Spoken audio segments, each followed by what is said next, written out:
What's up, everybody? Welcome back to the RiOT Comedy Podcast presented by RiOT. Shout out to RiOT Spring Water, keeping us healthy and hydrated over here. Yeah. We got NBA drama, old heads, young heads, talking that smack back and forth. What else is there? Right? So, KG saying players today couldn't play 20 years ago. Anthony Edwards, saying nobody back then had any talent back in the 90s. Some old heads doubling down on that. And let's get into it. So first things first. Ant. Nobody had any talent back then. It was just MJ. What you think? Talentless era? I'm pretty convinced that Anthony Edwards didn't watch basketball growing up. Facts. This dude was born in the year 2000. So yeah. This dude was a baby when Shaq and Kobe were winning championships together. So at the end of the day, take what he says with a grain of salt. There is some truth to it, to an extent.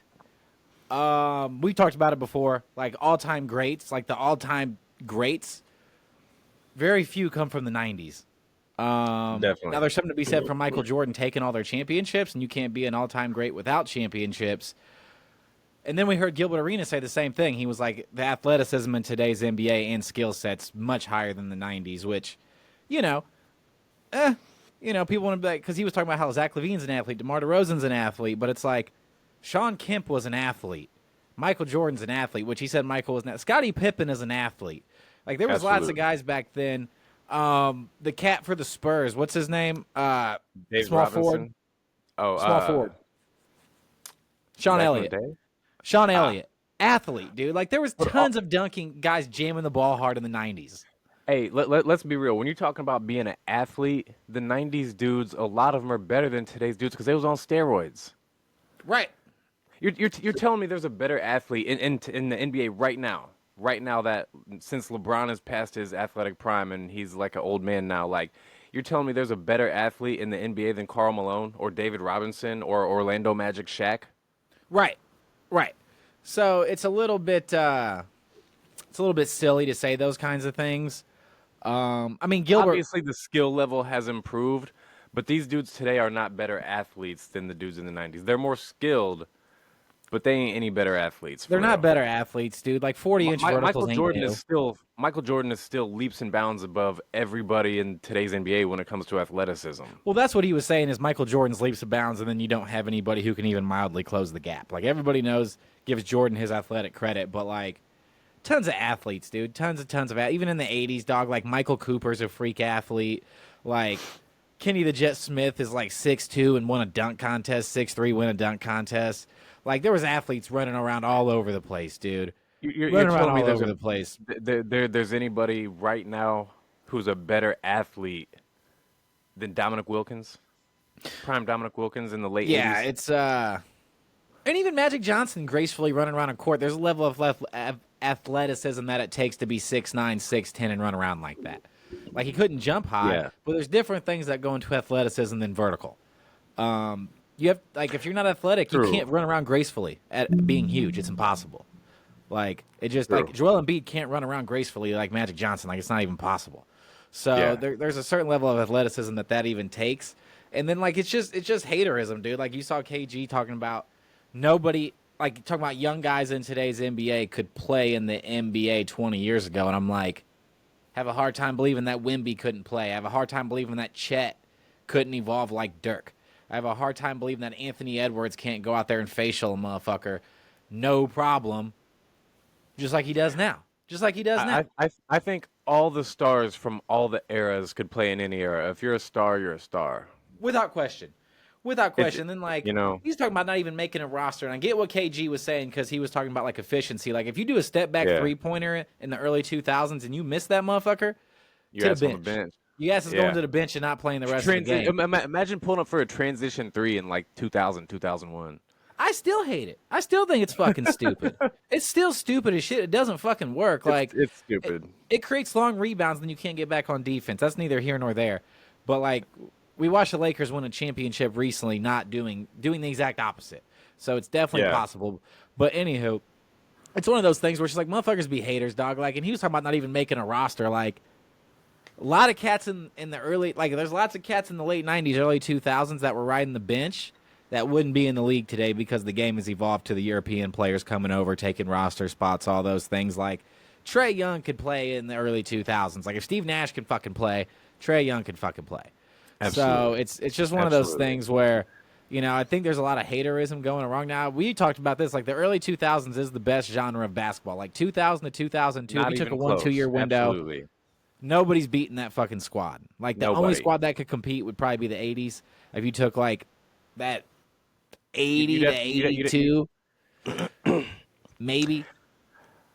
I don't think they could, man. I think you'd have to go to like 88 whenever Magic was in his prime. Bird was at like the tail end of his and still killing it.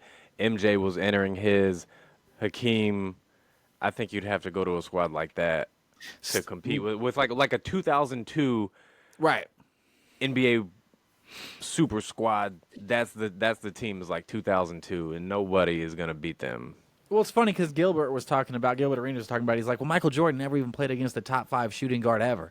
And it's like, who has? Like, really, like, who just plays another top 5 player ever at their position consistently unless you played, like, in the early 2000s, like, every good power forward almost seemed to have played in, like, a 6-year stretch in the 2000s. So, like, but for the most part, like, Kobe only played against one top 5 shooting guard of all time, unless you want to put James Harden on the list. Like, that's probably fair. But, like, you even look at, like, Kareem. Like, the greatest centers of all time are, like, Shaq, Kareem, Wilt, Hakeem Olajuwon. And then, I'm whoever the 5th guy is, I'm just rattling names up. But, like, Shaq played against Hakeem Olajuwon and David Robinson. I get that. But, like, also different eras, though, to an extent. Like, to an extent. Like, so it's hard to say things like that. Like, oh, like has LeBron played? Like, I don't know. It just seems odd. Like Kobe LeBron played all the best small forwards except for Larry Bird and Dr. J. The rest of them are this era. The rest of them are the LeBron era. Kevin Durant, Kawhi Leonard, Scottie Pippen missed out on that. But so like Dr. Bird, Pippen, the rest of them are now. Small forward has been the dominant position for the last. Since the Swingman 2 went away, it transitioned into the 3. Like, we had, like, the Kobe, the T-Mac era, and then it transitioned into, as soon as that was coming to a close, the small forward has been the premier position in the NBA. Like, I get the haterade these motherfuckers are drinking, though. I get it because, like, as a competitor, as an athlete, you just walk in and you're just like, that motherfucker couldn't hoop with me. There ain't no fucking way that motherfucker could have hooped with me back in the day. Yeah. And in reality, like, if you're good at basketball, you're fucking good at basketball. It doesn't matter. Like, so these players, I mean, they just talk shit so when they get together that they can talk shit back and forth. Like, it just is what it is. But, like, I will end this by saying that the 90s is probably the most watered-down era in NBA history by a pretty significant margin. Without a doubt. And also, I think we're in a watered-down era right now, even without expansion. Like, I think the NBA, the best thing the NBA could do, it'll never happen. Get rid of 4 teams. You know how good the NBA would be if we got rid of 4 teams? You say that, but, like, there's damn near an all-star caliber player on every single team in the NBA. Okay, so what? There's too many teams with one all-star caliber player and then a trash-ass roster. That's just because they're a bad organization. Exactly. So get rid of that organization, move that player to a good team, and the rest of the players to a good team. I mean, imagine how good the NBA would be. It would be so much better if we got rid of the 60 worst players in the league. Get out of here. Yeah, I feel that. It's just one of those situations where, like, I think the NBA will be in a good spot because, like, what do you do if, like, you get rid of 4 teams, but then, like, 10 years goes by? I know it's like, well, you should be good enough to make the league. But it's like, with all these European players getting better, with the game becoming more global, it's like, in another 10 years, like, almost everybody in the NBA is going to be pretty goddamn decent compared to NBA standards. So it's just one of those things where it's like, by NBA standards, yes, but there's always going to be a gigantic gap between the top and the bottom of talent level. So yeah, I feel that. Like the general talent is coming up, but the top tier guys are still going to be leaps and bounds ahead of everybody else. They're still going to have. It's always going to be like the dudes who round out roster spots 9 through 12. Those dudes So if you played in the 90s and you were at the end of the bench and you never got minutes, you can't play today. And the dudes today who round out roster spots 9 through 12, in 25 years from now, they're not going to be able to compete in that league either. No, definitely not. So it's always going to be like that. So them dudes who round out roster spots 9 through 12, they suck. Like, get rid of them. Consolidate talent into fewer teams. Have like 26 NBA teams, and the talent level, like, it's unwatchable watching these dudes play. It's not going to be any different in the garbage minutes. Even if you take away 4 teams, it's not going to be that much different because, like, certain guys are only going to play for certain teams, and it just, like, helps Miami and Los Angeles and, like, New York accumulate even more talent, and you're still going to have suck-ass teams out there that can't attract free agents or anything like that. And I think the way the new CBA is set up, I think once we're, like, 3-4 years into the new CBA, I think that you'll see a little bit more talent disparity. But, like, when you looked at the NBA this year, especially, like, in the Western Conference, there's, like, 10 good teams in the West. Yeah. There's, like, 10 good teams. So, I mean, it's just one of the – and you look at the East now, like, we probably have, like, 12, 13 teams in the NBA that are legitimately good basketball teams now, maybe even, like, 16. Like, that are legitimately good basketball teams. So, I don't know. I like where the NBA is constructed now. We'll kind of see what happens down the line. I mean, they're going to add 2 more teams. They're going to shove one in Vegas, unfortunately, which is fucking miserable. And then they're going to put one in Seattle. God, I hate the idea of Vegas getting another fucking sports team. It's the stupidest fucking thing in the world. Like, that city sucks, dude. Like, that. Like, I get it. Like, there's a lot of money there and shit, but, like, I don't know. Vegas doesn't deserve all these sports teams. It's just, like, all these gambling sites and all these gamblers and all these, like, casinos and shit that pumped money into the NBA and NFL and MLB to sort of sports gambling. It was just like, if we're going to pump all this money here, you're going to put a fucking professional sports team. Yeah. Of all the professional sports leagues in this fucking city in the next 10 years. And everybody's like, okay, we'll suck your dick. So it's frustrating because there's lots, because Vegas doesn't have fucking, like, Vegas, like, you have party fans. You're not going to have real fans, but I guess real fans aren't really a thing anymore because tickets are too expensive and corporate sponsors get half the tickets. So I guess it doesn't fucking matter anymore. But speaking of, like, you know, players sucking or players going to different teams, what's going on with Steph Curry? Probably the usual. I'm gonna do something to get a little bit of leverage in my negotiation. I'm gonna take the Warriors out of my bio. Do a shared post with LeBron. Act like I want to get out of here. What leverage does Steph Curry need? Is the question. Like, it's not like he's just some fucking awesome. It's not like he's Paul George. It's not like he's. I'm super good at basketball. You know, I'd like to get a big contract, but, like, what have you done for me lately? Kind of thing. Where it's, you never won us a championship. He's not. He's not these dudes. Like, the Warriors would be more than happy to give him a 1-year extension for $65 million. I guarantee it. Like, they'd be more than happy to do it because he makes you enough money, even if he's not super good. Now, like, because once he hits the twilight of his career, it's literally, well, how many threes is he going to make? How many points is he going to score? What is he going to keep shattering the three-point? Like, there's so many things that kind of go into it, and I think it's a leverage play, like you said, as far as, like, give me some fucking talent over here. Otherwise, I'm going to be pissed off. How many years he got left on his deal? 2. He has 2 years left on his deal, but it's fun to speculate. Where would he go? Hopefully the Lakers. I mean, yeah, that's what we all want. Aside from that, a place I would like to see him. I don't know. Maybe San Antonio. Have Steph and old Steph and young Wemby. See what happens. But I don't know. There's not really a destination that I'm like, oh man, I'd love to watch him play there with these guys.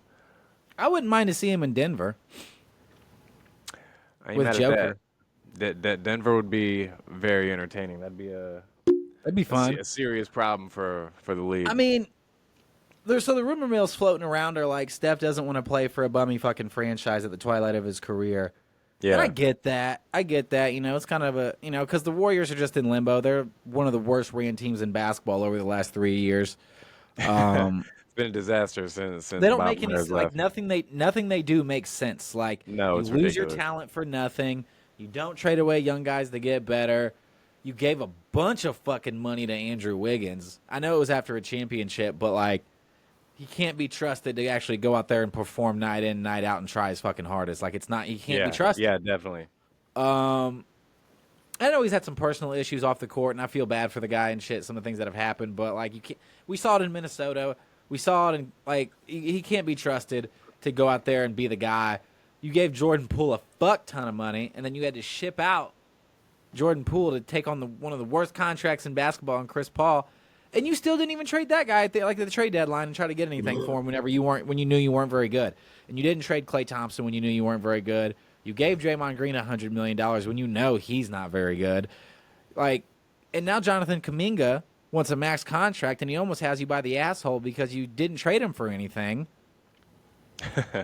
And, like, now you've basically told every team to fuck off. So, like, you lost Paul George. You missed out on Lauri Markkanen. Like, cool, you signed Buddy Hield and a couple other guys that, like, make your team, like, barely better. But at the end of the day, you're a fringe, not even playoff team, play-in team.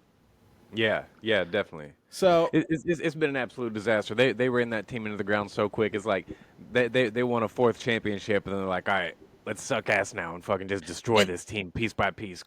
Like, everybody just makes shit up to make LeBron look bad. They're like, oh, if you leave your original team, you're a fucking, like, that's bullshit. You shouldn't be playing for all these teams. Like, that shit doesn't actually exist. Nobody gives a fuck.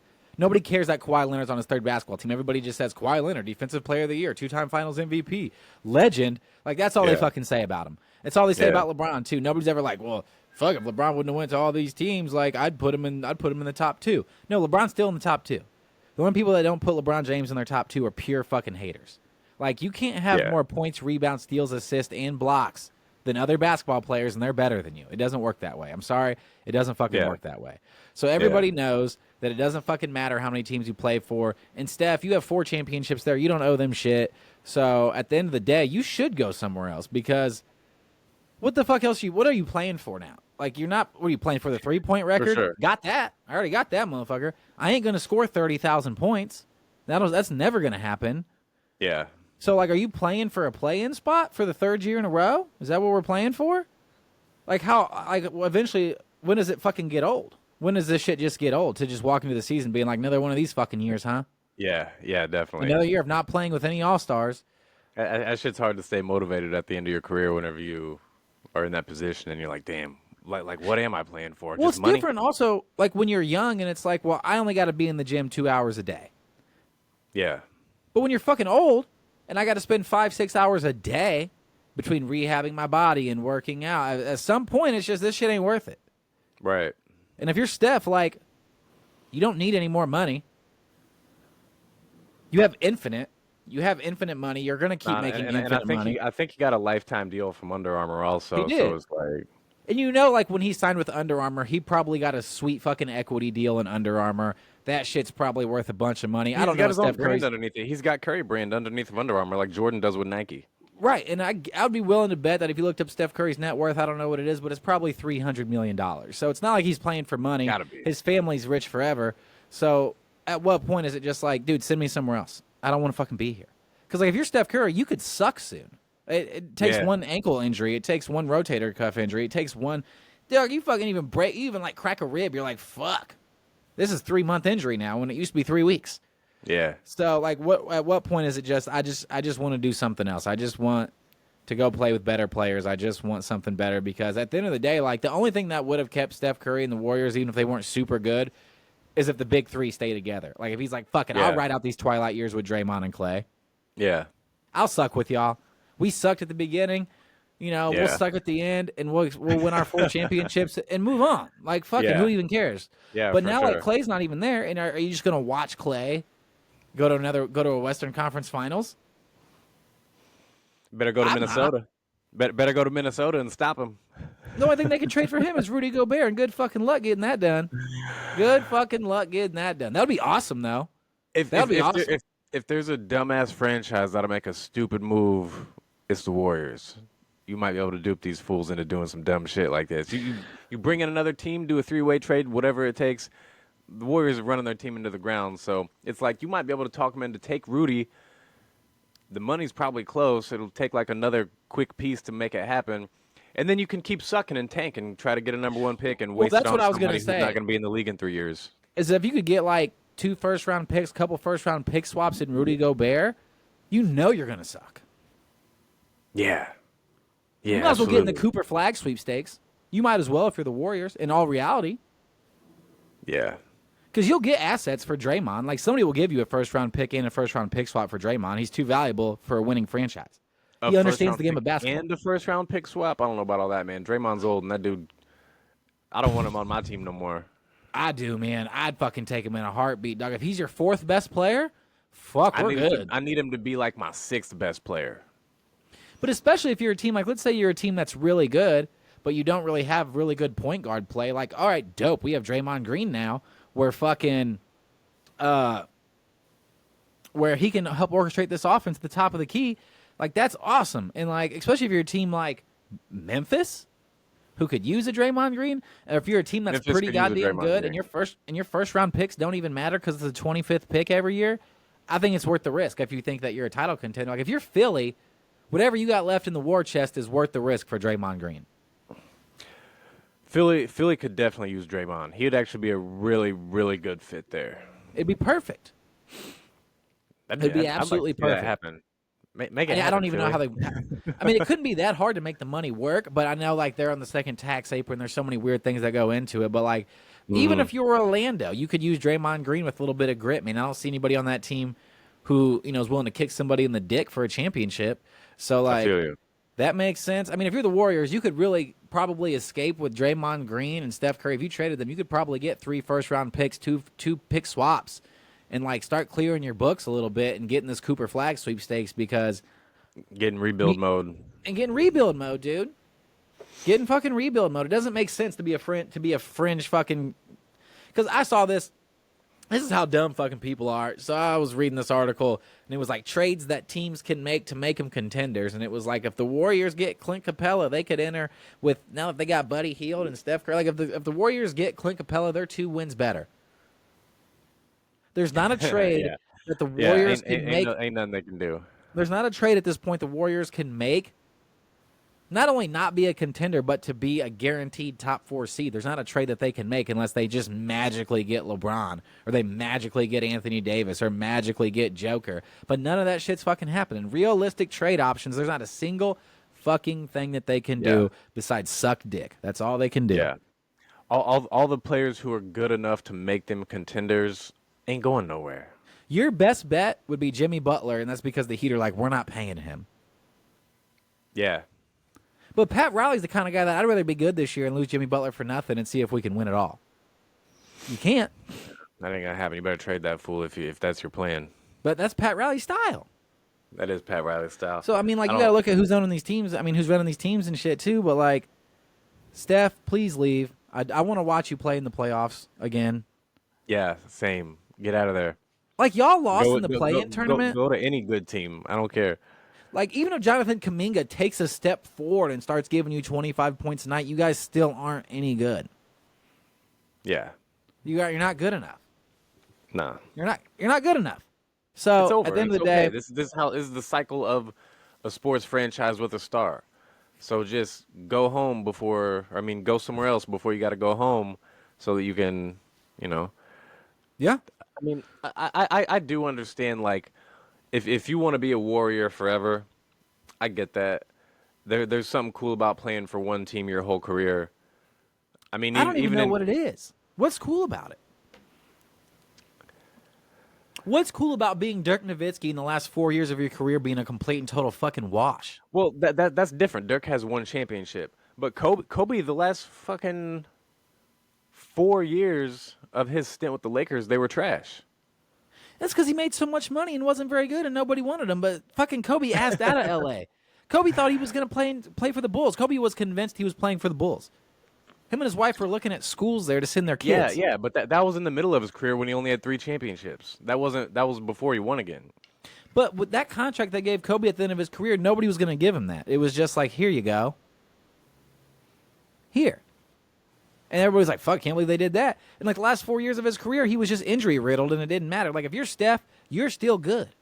Like if you already suck, you might as well ride it out for one franchise. But Steph does not suck. Even before Kobe got hurt. So Kobe got hurt towards the end of the 2013 season. They were decent in 2011, got swept by Dirk, Phil retired. 2012, they were trash. 2013, they were trash. And then Kobe got hurt. Even in 2013, these fools had to play the Spurs in the first round. Kobe got hurt with like a few games left in the season, a couple maybe. They were going to get swept with or without Kobe. That team was trash. The 2012 and the 2013 Lakers were trash. You playing on a sucky-ass team. And then I guarantee you, no, like the way that Kobe Bryant thinks, if he was still getting 25 to 28 points a game and they were that fucking sucky, either they make a move or he'd have left. There's nothing that Steph Curry, there's nothing that finishing his career off with the Warriors adds to his legacy. Not one thing. Not a goddamn thing. No, I'm not saying that it does, like, add to his legacy. I don't think you need to play for one team. I don't think playing for one team is like a legacy thing. I think it's more of like it kind of adds more to your aura. Like it doesn't improve your rankings or this or that, you know. But my personal opinion about it is like this whole aura thing people talking about, like 10 years after you retire, 15 years after you retire, nobody knows or gives a fuck. Nobody knows or cares that Hakeem Olajuwon played for the Raptors. Nobody remembers Patrick Ewing playing for the fucking Magic. Nobody knows. Nobody cares. You still got your number retired with the Knicks. It's totally fine. And these teams, it's not like Hakeem Olajuwon didn't want to play for the Rockets. They told him to get the fuck out. And they told Patrick Ewing, get the fuck out. And he was like, well, I still want to play. And they're like, we don't fucking care. I did a lot for the franchise. I don't fucking care. So you don't know this franchise shit. And nobody gives a shit. Nobody even fucking cares. Like, nobody, like the only like all-star player that I think people remember playing for another franchise is Paul Pierce. And that's because he has like one of the very worst endings to a career ever. And that's just fucking straight bench riding for the Clippers. Yeah. Like, final game of his career, DNP. So, like, that's his fault. And that's just because it's a funny joke to crack. But, like, Paul Pierce is a Celtic. Like, these guys, that's who you are. And I just hate to see Steph not in the playoffs. It's bad for basketball. It's fucking bad for basketball. Adam Silver needs to just make the Warriors trade this dude because Steph Curry not in the playoffs is bad for basketball, dude. It is. It is. The like, playoffs suck no without LeBron. Steph. They suck without LeBron. LeBron got beat the shit out of in the first round. No Steph in the playoffs. That shit was bad for basketball, dude. There was viewership was down, and I'm one of the biggest NBA fans in the world. And even I was just like, man, we need these fools in here. This? What the like? I enjoyed watching Joker and Ant play against each other. Like that was sweet. What was the other playoff series that was going on? It was do you remember? In the West. Yeah, it was the other Minnesota series. Dallas, Minnesota. Dallas OKC. Oh, you mean at the same time as that one? Yeah. Yeah, the second round and the third round of the West was great. That was great. It was basketball. Like a fun watch, but like, do I want to watch Shai Gilgeous-Alexander versus Luka, or do I want to watch Steph versus Luka? I want to watch fucking Steph. Yeah. I want to watch LeBron. Like, I want to watch like these guys fucking like. It was fucking sweet. Don't get me wrong. It was fucking tight, but like, there's nothing better than the best players in the league being in the fucking playoffs. Like, that's what we want. So we'll see. We'll see what the Warriors do. I would anticipate that Steph's not going anywhere. Nothing's gonna happen. That's my prediction. But if he does get traded, he's going to the Lakers. That'd be fine. That's where let's he's make going. It happen. He's fucking. Let's make it happen. I think that's our time, though. I enjoyed getting back on the podcast. Sorry for the wait, fans. We had some vacations and also a lot of technical difficulties going on as well. Yeah, we'll see if this ever gets uploaded. Hopefully this episode comes out. It might not even come out. We'll see. Yeah, right. The last one didn't, and I was on there fucking talking big shit, and everybody missed it. This fool was talking big shit. It's all good. We'd have got in trouble for the last one anyway. Who even fucking cares? I'm gonna say it again. I'll say it again, dude. I don't give a fuck. Fuck them people, man. All right, we appreciate y'all for rocking with us. Shout out to Air Rat Water, keeping us healthy and hydrated over here. Y'all tune in. We got another cartoon episode coming for y'all today that's super funny. Y'all gonna love this one. You know, we keep it banging every day for y'all with the cartoons. So shout out to all of our fans for rocking with us. Keep supporting RiOT Comedy. Appreciate y'all. One love.